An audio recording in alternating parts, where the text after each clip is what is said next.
maaga nagumpisa ang aming araw, mga alas 4 ng umaga. Dito nga pala kami nagstay sa McKenny Abbey Shed, dito sa may San Fabian Beach sa Pangasinan. At pagkatapos namin mag-ayos ng gamit, maligo, ay nag-ride out na kami. So yan, good morning mga brother. Ride out na kami. Time check 5:16. And nandito kami ngayon sa San Fabian, Pangasinan, and padiretso kami ng Zambales kung kakayanin. Kasi sa totoo lang, ako ay exhausted na. Mentally, physically, and emotionally exhausted. Parang hindi ko na kayang pumadyak talaga. Grabe. Araw-araw padyak. Sa totoo lang mga brother, talagang laspag na ako na. Gaya nga ng sabi ko, physically, mentally, at emotionally drained na talaga ako. Kasi isipin mo naman, araw-araw kayo nagbabike ng more than 100 kilometers and may mga iniinda ka pang sakit. Ito yung isa sa mga araw na gustong-gusto ko na talagang sumuko at umuwi na lang sa bahay at magpahinga ng mga ilang araw. Tapos, ang ruta pala natin ngayon mga brother ay magbabike tayo mula dito sa may San Fabian Beach, dito sa may Pangasinan hanggang dito sa may San Narciso sa Zambales. Actually, ang balak pa nga namin dyan ay badaan pa nga dapat kami dito sa may bandang Bolinao. Kaso given na sobrang haba ng aming biyahe ngayon, ay hindi na lang namin tinuloy. And approximately pala mga brother, ang ruta natin ngayon ay merong 230 to 235 kilometers and kitang-kita nyo naman may mga ahon. Papasok na pala tayo ng Dagupan. Ito. Dagupan. Paputok na pala ang araw nung nakapasok kami dito sa pinakasentro ng Dagupan. At yung hindi ko malilimutan dito mga brother ay yung inakyat namin yung napakataas na tulay dito. Talaga namang enjoy na enjoy ako at napaka-solid talaga ng mga tanawin na makikita mo. Ngayon, paakit na kami dito sa may tulay. Hindi ko alam kung anong tulay ito, pero paakit na kami. Antal Bridge.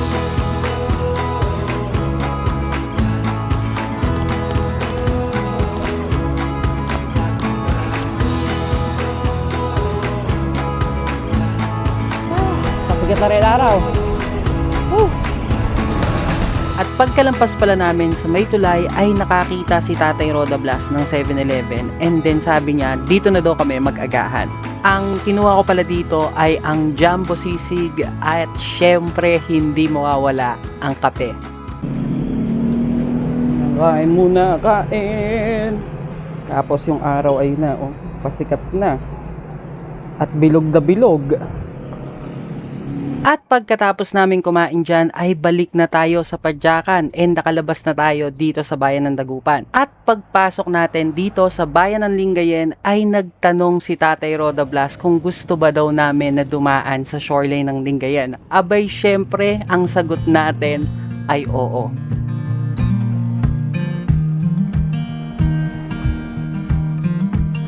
Oh, solid dito. Dito nga pala kami sa may Baywalk. Sa part na ng Lingayen ata to. Napaka-solid talaga ng daan na yan mga brother kasi napaka-presko at yung sa dulo na mga brother ay madadaanan nyo yung pinaka-Lingayen Beach na may parang park sila. So syempre hindi na rin namin pinalampas na kumuha ng mga pictures dito. After namin mag-picture dyan ay balik na ulit tayo sa Padyakan and ngayon mga brother ay papunta na tayo sa bayan ng Alaminos. Going to Alaminos this way. O, kanan daw, kanan.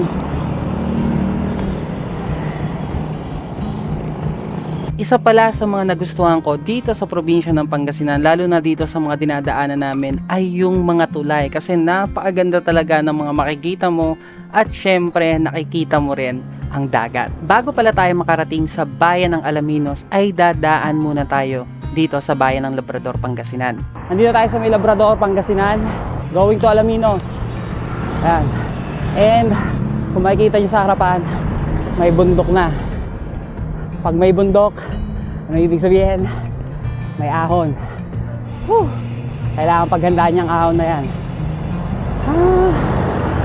Etong kahabaan ng Labrador, Pangasinan mga brother, medyo patag pa yan. Halos wala naman talagang ahon. Pero pagdating namin dito sa bayan ng Sual, ay dito na talaga mag-uumpisa ang tunay na hamon. Kaya brother, nandito na tayo sa may Suwal. At dito na rin mag-uumpisa yung ahon natin papuntang Alaminos. Ay ay ay, mainit tayong umaahon, hindi masaya to. At pagdating pala namin dito sa may parang plaza nila dito sa may Suwal ay nagpahinga muna kami. Nakipagkwentuhan sa mga lokal. At higit sa lahat ay uminom na tayo ng Cobra. Kasi alam ko na mahaba-haba ang ating magiging padyakan ngayon at matindi-tindi rin ang ating haharapin na mga ahon. So yan mga brother, nandito na tayo sa kaabaan ng ahon ng Suwal. At pumondo na ako kay tatay. Pumuna na akong ahon kasi bumibili pa siya ng gloves. Kasi abutan din naman tayo nun. Ayan, kabundukan na oh. Puro ahon to.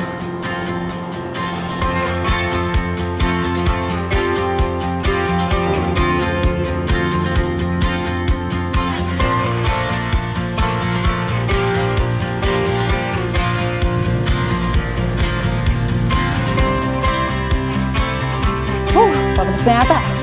After ng ahon na ito ay dire-diretsong lusong na tayo at ine-enjoy na natin ang mahabang kapatagan hanggang makarating tayo ng Alaminos.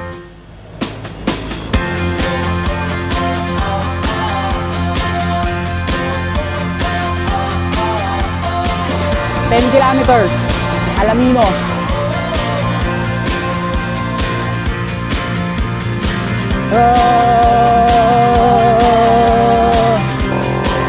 Sa camera. Yeah boy! Let's go! So yan mga brother, eto na tayo, ang arko ng Alaminos. Alaminos na. Alaminos na!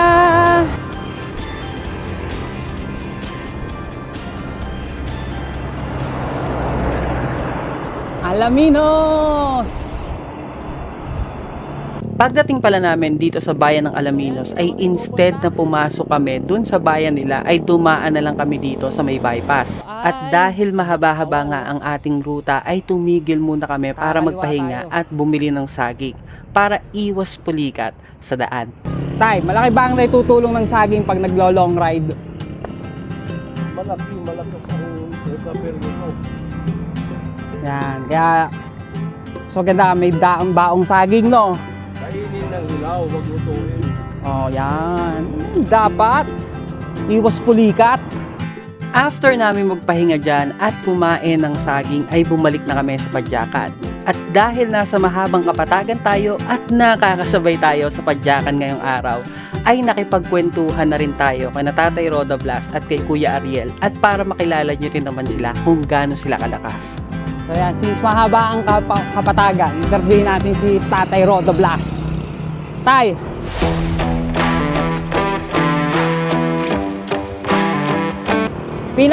Pinaka-hardcore na ruta na ginawa nyo? Hindi pa ba hardcore yung Aparito Davao? Basic pa ba yon? Basic lang? Eh yung ano tay, dream na ruta? Mindanao Loop. Titirahin nyo na ang September. Yan. Mag-Mindanao Loop si Tatay Roda Blas. Pag libre ko lang, asamahan ko yan. Kaso hindi kayo tatawid ng mga isla, tay. Kamigin lang. Huwag na yung Holo, Sulu, saka Tawi-Tawi. Ayun si Kuya naman, Kuya Ariel.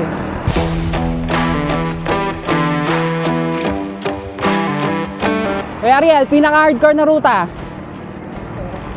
North Loop. Baler, no? Quirino, hardcore na hardcore yun. At kinaya ko yun, imagine nyo. Anniversary ride ko to. First year ko palang nagbabike. Nag-North Loop agad ako. Pangilang North Loop mo na kaya? Pangalawa. Si tatay, 4.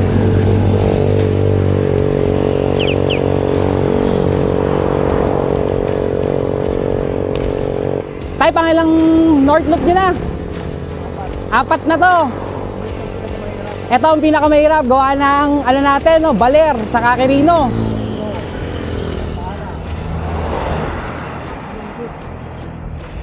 Pero next year daw, mas hardcore ang panitatay. Ang ikot naman ipa Ilocos para puro ahon.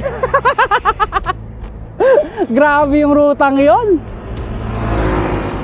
Pag ikaw ay isang siklista at yun ang tinira mong North Loop, papuntang Ilocos, ay ikaw na ang pinakamatindi sa lahat. Grabe yung ahon doon. Dire-diretso. Lalo na yung ano, no?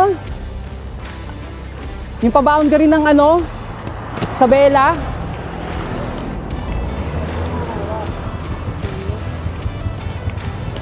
Yung nilusong nating sobrang haba. Grabe yun.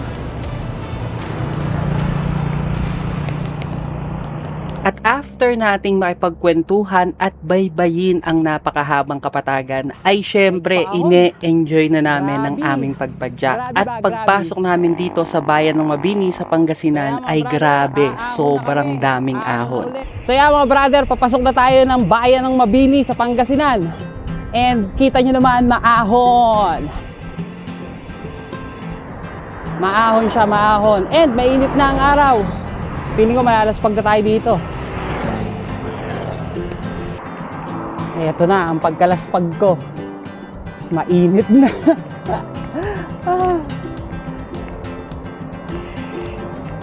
Taas. Nakakapagod.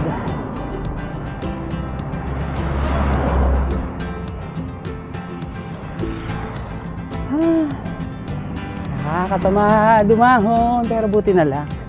Katama dumahon, pero buti hindi maaraw. O hindi, laspag. Kapit na. Konting tiyaga na lang. Uy, ahon, sarap. Mahaba ito tayo. Diyos ko, patay tayo dyan. Patay tayo dyan, mainit, maahon.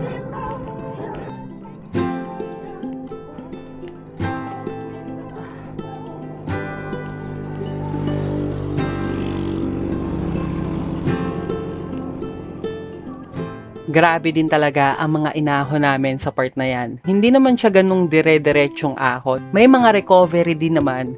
Tapos may mga patag, may pabahagya-bahagyang lusong. Pero most of the time, nasa ahon kami. At dahil napagod na kami at sobrang laspag sa init ng araw, ay napagdesisyonan na namin na kumain. Buti na lang, dun sa nadaanan namin ay may nakita kaming karinderya. At yun, nag-decide na kami na mag-lunch na muna. Kaya mga brother, tanghali na. Time check 11:30, 11:24, tapos may nakakita kaming kainan doon. Balik muna kami para kumain.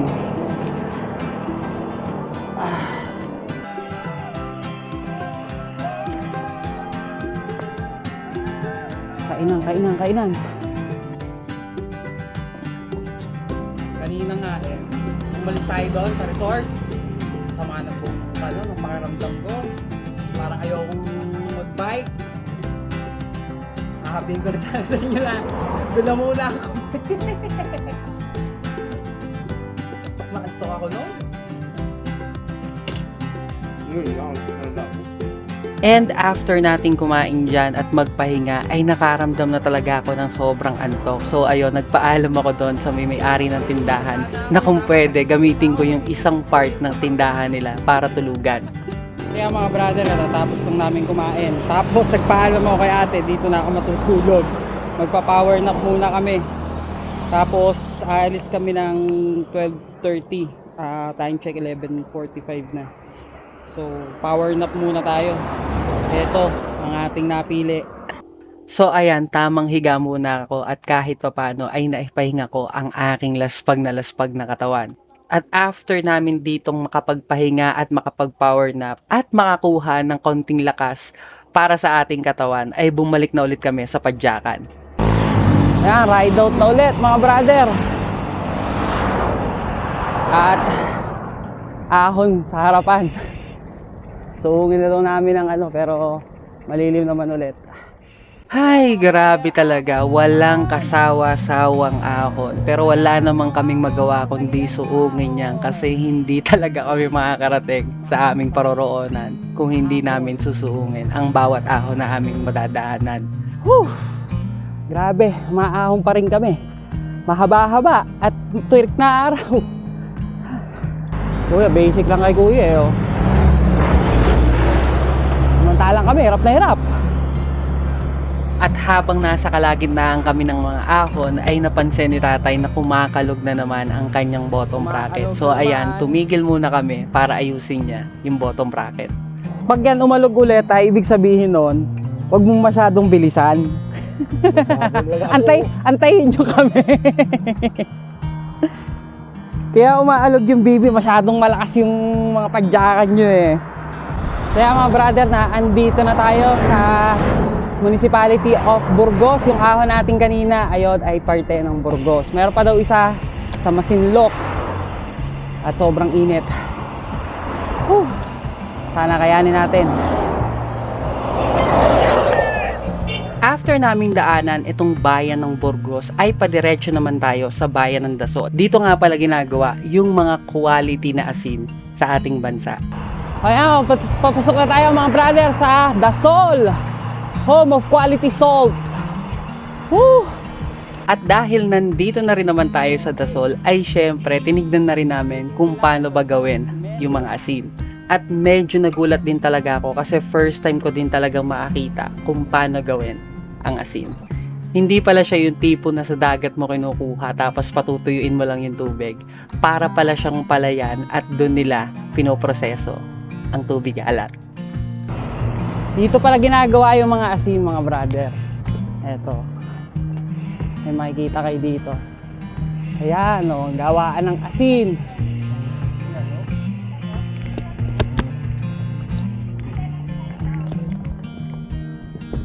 So yan, binibilad nila.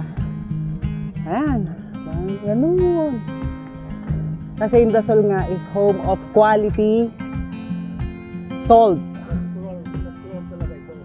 Natural. Walang halong chemical. Yan. Yan. At isa rin pala ang Dasol mga brother sa mga paborito kong nadaanan namin sa aming North Luzon Loop dahil napaka-smooth ng kalsada at napakadaling padyakan at syempre napakapayapa at tahimik ng kanilang lugar. Napakaganda na daanan dito. And presko! So kaming dalawa ni Kuya Ariel, chill lang na kaya. Yeah! Yeah boy! Masaya pa! Pag titirahin na namin yung bataan, hindi na ako lang ngiti. Nga. Ganda ng daanan, no? Payapa. At malamig. Presko.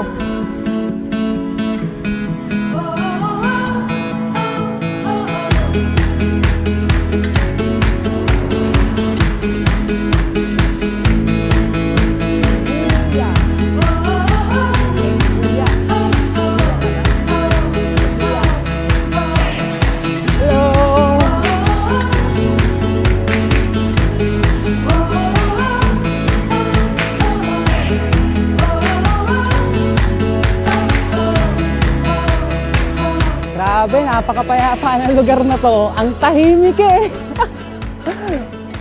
Halos walang dumadaan ng sakyan.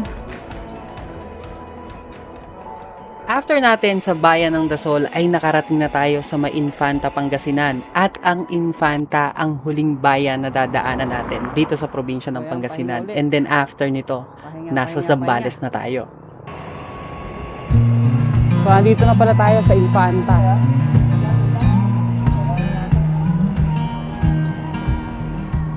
Dito sa Infanta, Pangasinan ay tumigil lang kami ng bahagya dito para mag-picture. Then after nan, diretso padyakan at nakarating na tayo sa probinsya ng Zambales. So yeah mga brother, naandito na tayo sa may Santa Cruz, Zambales. Zambales na. Nakapasok din.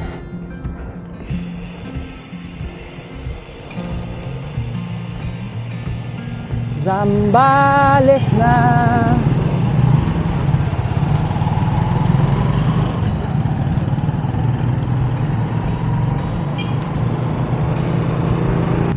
mula dito sa may Santa Cruz, Zambales mga brother, ay meron pa tayong humigit kumulang na 105 kilometers para makarating doon sa pag-iistayan natin sa may San Narciso.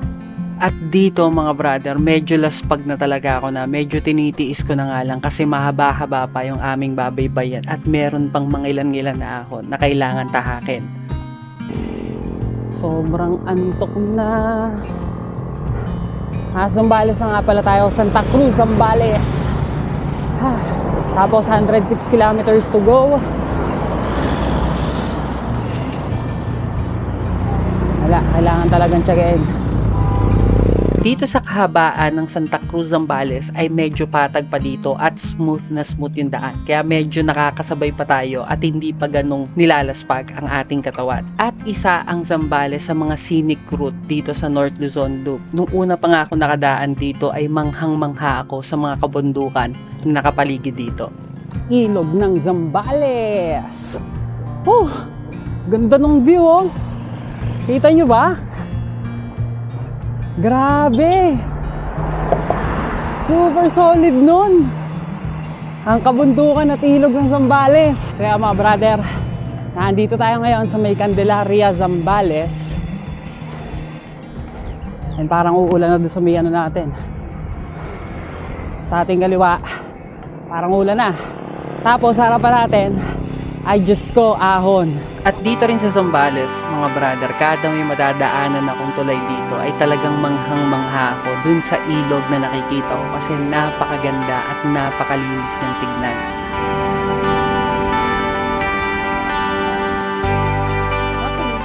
At pagkalampas natin sa pulang tulay na ito ay nakarating na tayo sa bayan ng Masinloc kung saan may mga matitinding ahon. Eto na, Masinloc na. Ito yung may ahon.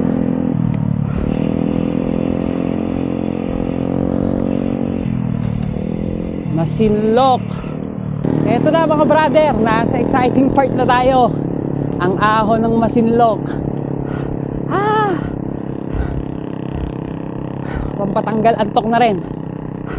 Diyos ko, pakahirap. Dito sa bukana ng Masinloc mga brother ay may mga ahon na dito. And akala ko pa nga nung una ay yun lang yung mga ahon na kailangan naming tahakin. Pero nagulat ako nung sinabi ni tatay na yung mga inahon namin ay warm up pa lang sa tunay na ahon na haharapin namin sa Masinloc.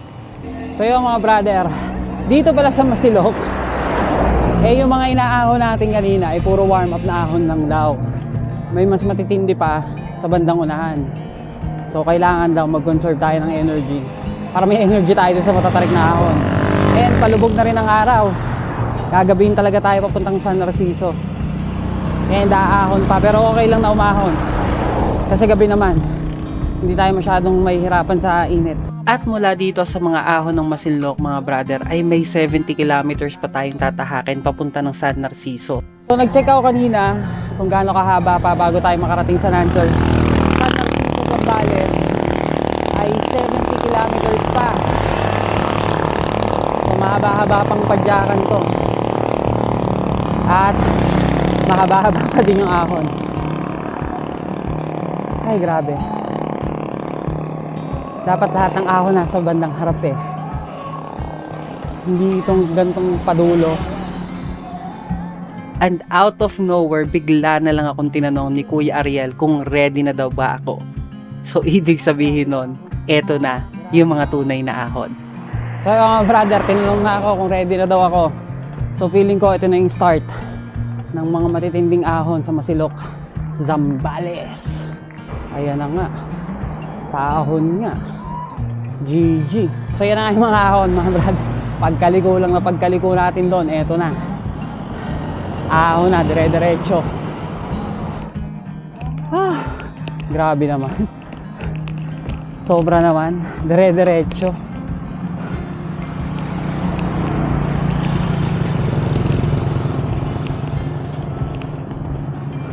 Ahong malala to. Ahong malala.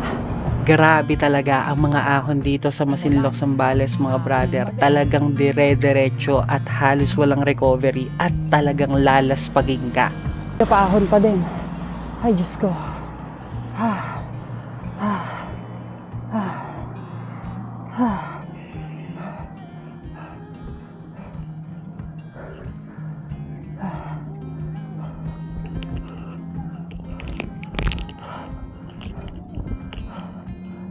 At dito pala sa may taas ng Masinloc mga brother ay may mga nakilala tayong mga batang siklista na nagpapahinga dun sa may Parisan.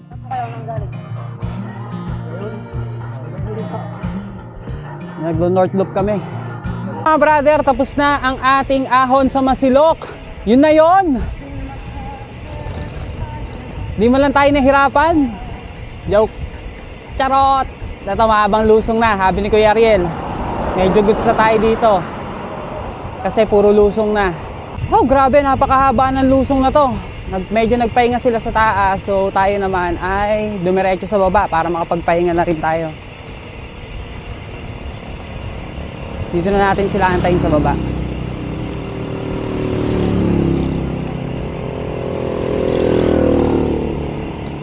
At sa dulo pala ng lusong na ito ay nakasabay ulit natin yung mga batang nagpapahinga dun sa may taas and nakipagkwentuhan na rin tayo.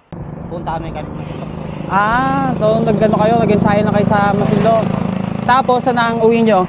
Dito pa sa Palawig. Sa Palawig. Palawig muna bago di ba? Bago yung San Narciso.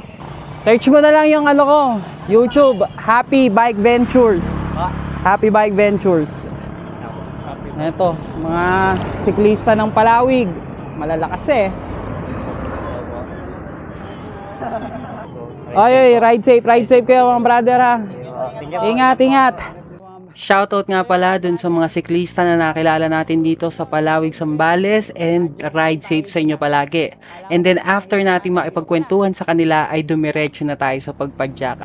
Mga brother, na andito tayo sa bayan ng Amungan nga ata, sa Zambales. Barangay lang pala to, Barangay Amungan. And papadyak pa kami, approximately siguro mga nasa 47 plus kilometers pa ang kailangan namin padyakin papuntang San Narciso. Pagod na tayo. Actually mga brother, talagang laspag na ako dyan. Talagang pinipilit ko na lang yung bawat padyak kahit ang sakit-sakit na ng laspag kong katawan. At sa pagpapatuloy ng ating pagpadyak ay nakarating na tayo sa sentro ng Zambales sa iba. At dito ay tuluyan ko nang naramdaman ang sobrang pagkalaspag at wala na lang ako nagawa kundi ang umupo sa tabi habang nagpapahinga. Kaya mga brother, na andito na tayo sa mismong bayan ng iba. Grabe. Gusto mo nang magpahinga.